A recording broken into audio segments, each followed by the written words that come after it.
Hello friends, good morning. Last લેક્ચરની અંદર આપણે વર્ટિકલ સર્ક્યુલર મોશનની શરૂઆત કરી હતી અને એની અંદર આપણે જોયું હતું કે જો મારે સંપૂર્ણપણે વર્તુળાકાર માર્ગે ગતિ પૂરી કરવી હોય તો મારે અત્યારે આકૃતિમાં દર્શાવેલા બિંદુ પ્રમાણે જો નામ જોઈએ તો એ બિંદુ પર મારે વર્ગમૂળમાં 5GR જેટલો વેગ આપવો પડે. તો એ સી બિંદુને એટલીસ્ટ ક્રોસ કરી લેશે ને પછી તો ડી બિંદુ પાસેથી ફરીથી પોતાની રીતે જાતે નીચે આવી જતું હોય. જ્યારે મારે પેન્ડ્યુલમ પ્રકારની મોશન કરાવી હોય એટલે કે લોલકની ગતિ, તો ત્યારે મારે વર્ગમૂળ 2GR જેટલો વેગ આપવો પડે, જેથી એ પરથી વર્ગમૂળ 2GR વેગ આપતા એ બી બિંદુ સુધી જઈ શકશે અને ત્યાં અટકી જશે, પાછો નીચે આવશે અને આ પ્રકારની લોલકની ગતિ કરતો હોય. જો હું √2GR કરતાં પણ ઓછો વેગ આપીશ તો પણ લોલકની ગતિ શક્ય છે. એટલે કે 0થી લઈને √2GR જેટલો અથવા તો એનાથી ઓછો વેગ આપવામાં આવે તો લોલકની ગતિ શક્ય છે. મિત્રો, આ સિવાય આપણે ત્રીજો કેસ પણ જોયો હતો કે જેમાં વર્ગમૂળ 2GRથી વધુ પરંતુ વર્ગમૂળ 5GR કરતાં ઓછો વેગ આપવામાં આવે તો બી અને સી બિંદુની વચ્ચે દોરીમાં તણાવ 0 થઈ જાય, વેગ નહીં. ખાસ ધ્યાન રાખજો, દોરીમાં શું 0 થઈ જાય?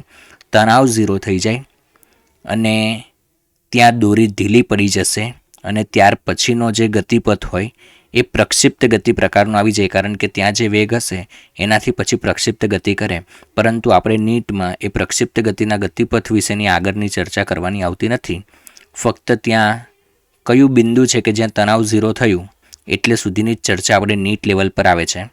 તો મિત્રો, ત્યાં આપણે cos θ બરાબર u² - 2GR/3GR આવું કંઈક સૂત્ર cos θનું લાવ્યા હતા, જ્યાં થીટા એ શિરોલંબ એટલે કે સી બિંદુવાળી જે સીધી શિરોલંબ રેખા છે એની સાથે બનતો ખૂણો એ થીટા હોય છે. તો આટલી માહિતી આપણે જાણતા હોવા જોઈએ. આ સિવાય ચર્ચા કરીએ તો અત્યારે તમે જે આકૃતિ સ્ક્રીન પર જોઈ શકો છો એની વાત કરીએ તો એ બિંદુ પરથી મિત્રો હું √5GR વેગ આપીશ. √5GR તો એ √5GR વેગ ધરાવતું પદાર્થ બી અને સી બિંદુ પાસે એનો વેગ કેટલો હોય એ મારે શોધવો છે. તો ચાલો એની વાત કરીએ. તો સ્ટાર્ટ કરીએ. તો આપણે જાણીએ છીએ કે એ બિંદુ પાસે મિત્રો એનો વેગ હશે √5GR. બરાબર. હવે મારે એનો વેગ શોધવો છે બી અને સી બિંદુ પાસે. તો આપણે ધારી લઈએ છીએ કે બી બિંદુ પાસે એનો વેગ છે VB અને સી બિંદુ પાસે એનો વેગ છે VC. સી બિંદુ પાસે કેટલો વેગ છે? VC. તો આ રીતે કંઈક આપણે વિચારી શકીએ. હવે આપણે તો અહીંયા ઉર્જા સંરક્ષણ જ આપવાનું છે. તો બી બિંદુ માટેની વાત કરીએ. બી બિંદુ પાસે વેગ. તો મિત્રો, મારે તો ઉર્જા સંરક્ષણનો નિયમ લગાડવાનો છે. જો એને આપણે રેફરન્સ લેવલ લઈ લઈએ તો EI બરાબર EF પ્રારંભિક યાંત્રિક ઉર્જા બરાબર અંતિમ યાંત્રિક ઉર્જા. તો પ્રારંભિકની વાત કરીએ તો 1/2 MU² + 0, કારણ કે કોઈ પણ પ્રકારની સ્થિતિ ઉર્જા નથી, = 1/2 MVB². બી બિંદુ પાસે VB જેટલો વેગ હશે અને R જેટલી ઊંચાઈ પણ મેળવે છે એટલે mgr જેટલી સ્થિતિ ઉર્જા પણ લખી શકાય. મિત્રો, યુની કિંમત √5GR છે એટલે અહીંયાથી આપણે લખી શકીએ કે 1/2 MU² કરીએ છીએ એટલે વર્ગમૂળ નીકળી જશે. તો 5GR = 1/2 MVB² + mgr. તો મિત્રો, પહેલાં તો બધાના છેદમાંથી હાફ કાઢી નાખીએ અને એમ પણ ઉડાડી દઈએ. તો અહીંયાથી થઈ જશે 5GR બરાબર એમ પણ નીકળી ગયા ને એટલે અહીંયાથી એમ નહીં આવે અને હાફ પણ નહીં આવે એટલે VB² પ્લસ અહીંયા 2 વડે ગુણીશું એટલે મિત્રો આપણી પાસે અહીંયા થઈ જશે 2GR. બોલો, ક્લિયર થાય છે? એટલે કે VB² બરાબર આપણે લખી શકીશું 3GR. એટલે કે VB = √3GR. એટલે કે બી બિંદુ પાસેનો વેગ મિત્રો કેટલો થઈ ગયો? બી બિંદુ પાસે આપણી પાસે વેગ થઈ જશે વર્ગમૂળમાં 3gr. જો અહીંયા કન્ફ્યુઝન ન થવું જોઈએ કે હમણાં તો કંઈક √2gr કહેતા હતા, હવે √3gr છે. મિત્રો √2gr જે વેગ હતો એ √2gr વેગ ક્યારનો હતો? તો કે √2gr વેગ એ ફક્ત લોલક પ્રકારની ગતિ, કણ હંમેશા બી બિંદુ પાસે આવીને અટકી જ જશે જો હું વર્ગમૂળ 2gr નો વેગ આપીશ. પણ જો હું વર્ગમૂળ 3gr નો વેગ ક્યારે કહું છું? તો કે આખી વર્તુળમય ગતિ થાય છે અને આપણે કણને √5gr જેટલો વેગ આપેલો છે એ બિંદુ પાસે, તો એ ગતિ કરતો કરતો કરતો જ્યારે બી બિંદુ પર પહોંચે છે ત્યારે એનો વેગ √3gr થાય છે. અને હવે એવી જ રીતે હું આનું સી બિંદુ ઉપર પણ જો ગણતરી કરું તો સી બિંદુ પર આપણે ચર્ચા કરીએ કે સી બિંદુ પર શું થશે. તો ચાલો જોઈએ. તો સી બિંદુ પાસે વેગ, તો ફરીથી આપણે સેમ કેલ્ક્યુલેશન કરીશું. સી બિંદુ વેગ, તો ફરીથી આપણે ઉર્જા સંરક્ષણ લગાડીશું, યાંત્રિક ઉર્જા સંરક્ષણ. તો E ઇનિશિયલ બરાબર E ફાઇનલ લખી શકાય, એટલે કે 1/2 mu² જે પ્રારંભિક ગતિ ઉર્જા છે અને સ્થિતિ ઉર્જા તો 0 આવશે કારણ કે રેફરન્સ લેવલ જે છે, is equal to 1/2 m vc², એટલે કે સી બિંદુ પર વેગ vc છે. અને મિત્રો તમે વિચારો કે એ બિંદુથી લઈને સી બિંદુ સુધી જઈએ, એથી લઈને સી સુધી જઈએ તો આપણે કેટલી ઊંચાઈ મેળવવી પડે? તો કે 2r જેટલી. આટલો r વત્તા બીજો r, એટલે કે ટોટલ 2r જેટલી ઊંચાઈ આપણે જવું પડશે. તો અહીંયા સ્થિતિ ઉર્જા લખી શકાશે 2mgr. બોલો, ક્લિયર થઈ છે? હવે આપણે હમણાં જે કર્યું હતું એ મુજબ જ હાફ અને એમને કેન્સલ કરી દઈએ. એની પહેલાં એક કામ કરીએ, યુની કિંમત મૂકી દઈએ તો 1/2 m u² એટલે થઈ જશે મિત્રો 5gr is equal to 1/2 m vc² plus 2mgr. તો હાફ અને એમને કેન્સલ કરી દઈએ તો અહીંયા વધશે 5gr is equal to vc² plus આને 2 વડે ગુણીએ અને એમ કાઢી નાખીએ એટલે 4gr થઈ જશે. જો હજી આગળ સાદરૂપ આપીએ તો આપણે એમ કહી શકીએ કે vc² is equal to gr, એટલે કે vc બરાબર વર્ગમૂળ gr. આનો અર્થ શું થઈ ગયો? તો કે બી બિંદુ પાસે વેગ હતો √3gr અને સી બિંદુ પાસેનો વેગ કેટલો હશે? વર્ગમૂળ gr. એ બિંદુ પાસે જો √5gr નો વેગ આપવામાં આવે તો બી બિંદુ પાસે √3gr અને સી બિંદુ પાસે √gr.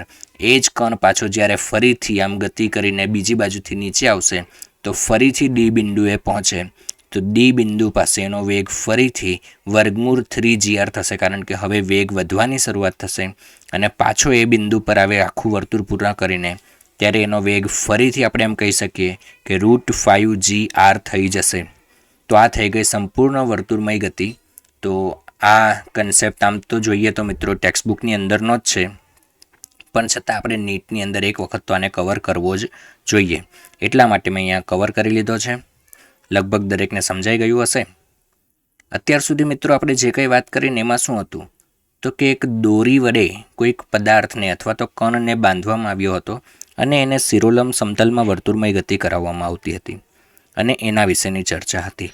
હવે વિચારો કે ઓલરેડી એક સર્કલ, એક રિંગ છે જ કે જે સિરોલમ સમતલમાં છે અને એની અંદર એક બ્લોક મૂકવામાં આવે છે અને આ બ્લોકને આપણે કંઈક વેગ આપી દઈએ તો શું થાય?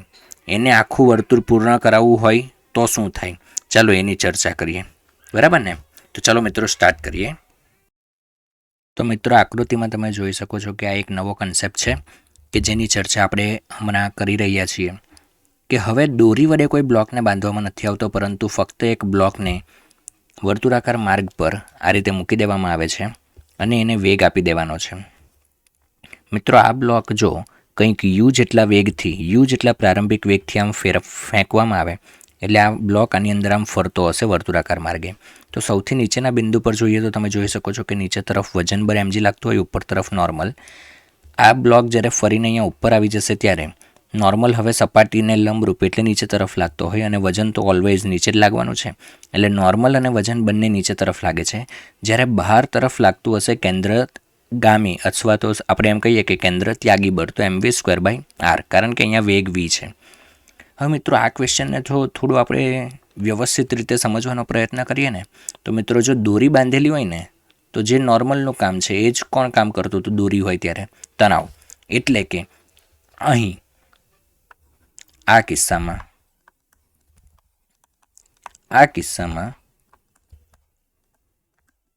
તણાવનું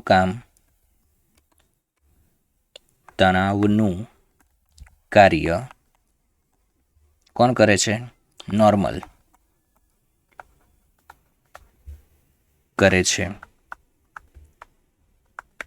જેથી મહત્તમ ઊંચાઈના બિંદુએ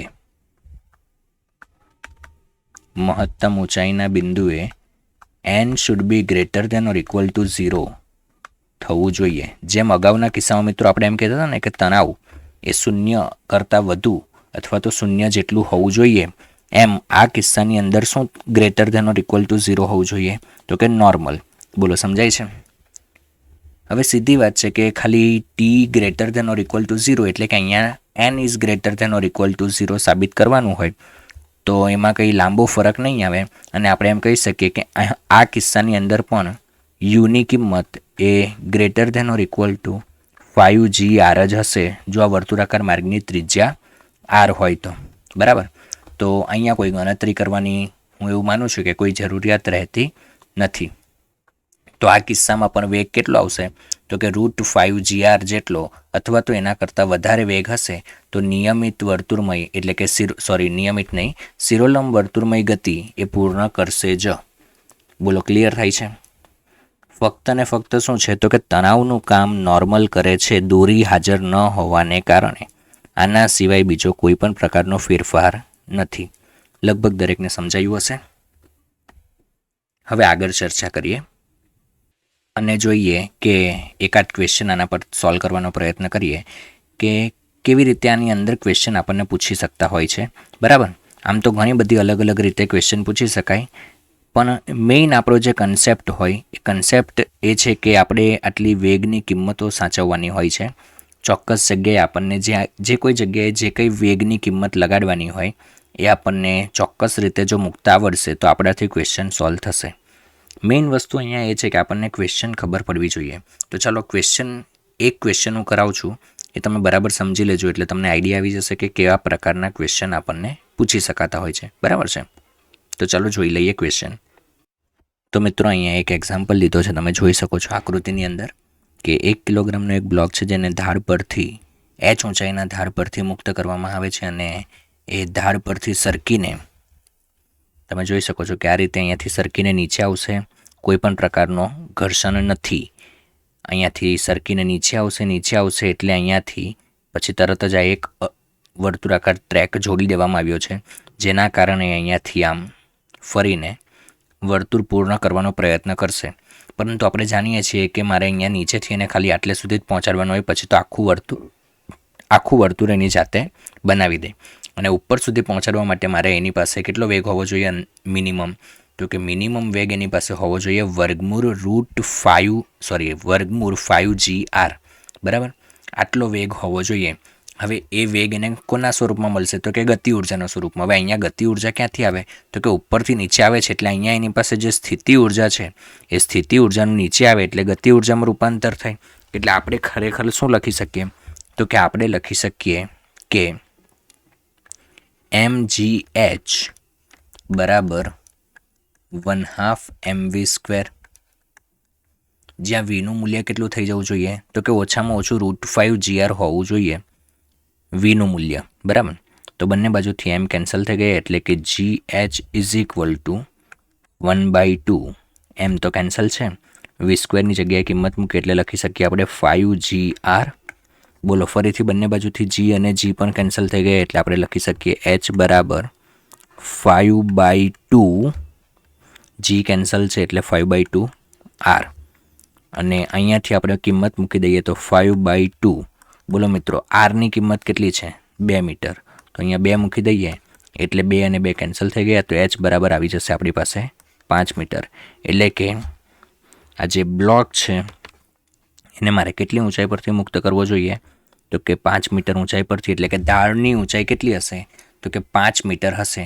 બોલો, આટલો સિમ્પલ ક્વેશ્ચન છે. તમે જોઈ શકો છો કે ફક્ત 2 જ લાઇનની અંદર ક્વેશ્ચન સોલ્વ થઈ ગયો. ખરેખર ક્વેશ્ચનની અંદર જવાબ કરતાં વધારે વસ્તુ લખેલી છે. સમજાય છે? તો મને ખાલી એટલી ખબર પડવી જોઈએ કે જેમ કે ક્વેશ્ચનની અંદર એવું કીધું છે કે સંપૂર્ણ વર્તુળ પૂર્ણ કરે છે. હવે સંપૂર્ણ વર્તુળ પૂર્ણ કરતો હોય તો આપણી પાસે કેટલો વેગ હોવો જોઈએ? તો કે √5 GR જેટલો હોવો જોઈએ.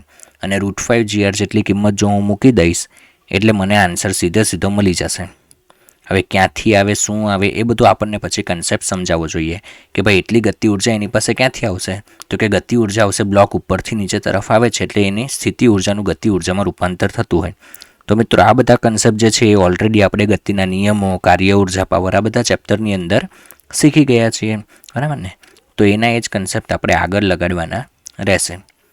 તો આ રીતે કંઈ ક્વેશ્ચન આનો પૂછાતો હોય. અને હવે આ ચેપ્ટરનો અને આજના લેક્ચરનો છેલ્લો ટોપિક હવે હું સ્ટાર્ટ કરવા જઈ રહ્યા છું, જેની અંદર કોઈ દોરી કે નોર્મલના કારણે નહીં, પરંતુ એક માસલેસ રોડ એટલે કે દળ ન ધરાવતો હોય તેવા સળિયાના છેડા ઉપર આપણે સ્મોલ એમ દળના કણને લગાડી દઈશું અને એને વર્તુળમય ગતિ કરાવીશું. તો એ શિરોલંબ સમતલની અંદર વર્તુળમય ગતિ કરતો હોય તો એની ચર્ચા આપણે કરીએ. ચાલો સ્ટાર્ટ કરીએ. તો મિત્રો, હવે તમે આકૃતિમાં જોઈ શકો છો કે એક વર્તુળાકાર માર્ગ પર ગતિ કરવા માટે આપણે એક અહીંયા માસલેસ રોડ એટલે કે દર વગરનો સળિયો લગાડી લીધો છે કે જેની લંબાઈ r જેટલી છે અને એના છેડા પર એક સ્મોલ એમ દળ લગાડેલું છે. હવે આ સળિયાને આપણે આમ વર્તુળાકાર માર્ગે ફેરવવો છે. તો એના માટે હું આ સ્મોલ એમ દળને કંઈક u જેટલો વેગ આપીશ સમક્ષિતિજ દિશામાં, જેના કારણે આ વર્તુળાકાર માર્ગે ફરશે. પરંતુ મિત્રો, અહીંયા વિચારો કે અહીંયા તણાવની ખરેખર કોઈ જરૂર જ નથી, કારણ કે સળિયો જ છે એટલે સળિયામાં તો કંઈ ઢીલા પડવાનું કે એવી કંઈ વાત આવવાની નથી. બરાબર છે? દોરી હતી ત્યારે આપણે વિચારવાનું હતું કે ભાઈ તણાવ ઓછું થઈ જશે તો સંપૂર્ણ વર્તુળાકાર માર્ગ પૂર્ણ નહીં કરી શકે.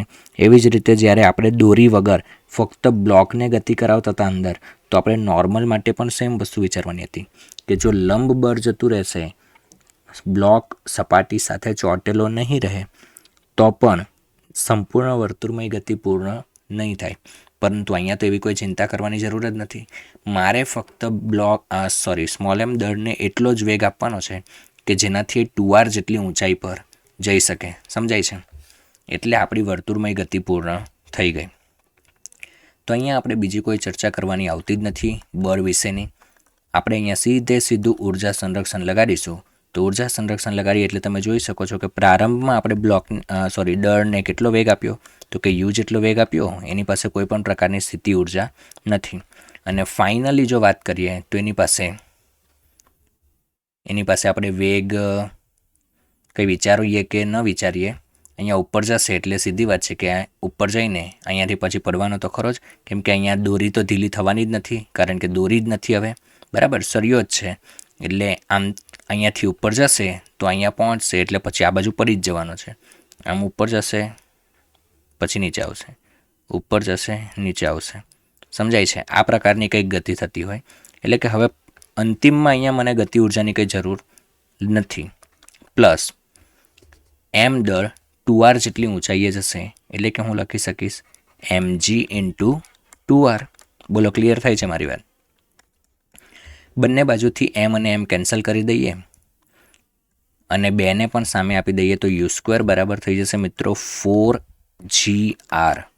એટલે કે u બરાબર કેટલું થઈ ગયું મિત્રો? √4gr. તો આ એક ખાસ વસ્તુ યાદ રાખજો કે દોરી અને બ્લોક એટલે કે નોર્મલ સિવાયનો જે કેસ કે જેની અંદર સળિયા વડે પદાર્થને જોડવામાં આવે છે સ્મોલ એમ દળને, ત્યારે કેટલા વેગથી ફેરવવામાં આવે? તો કે √4gr થી જો ફેરવવામાં આવશે તો પણ એ વર્તુળમય ગતિ સંપૂર્ણપણે કમ્પ્લીટ કરશે. તો આ સાથે આપણું ચેપ્ટર પૂર્ણ થાય છે. ખાલી અને ખાલી આ એક વસ્તુ તમારે યાદ રાખવાની છે. જો પૂછાય તો સીધો આન્સર લખવાનો આવશે. બરાબર છે? તો આજ સાથે મારા તરફથી સર્ક્યુલર મોશન ચેપ્ટર હું પૂર્ણ જાહેર કરું છું. Thank you.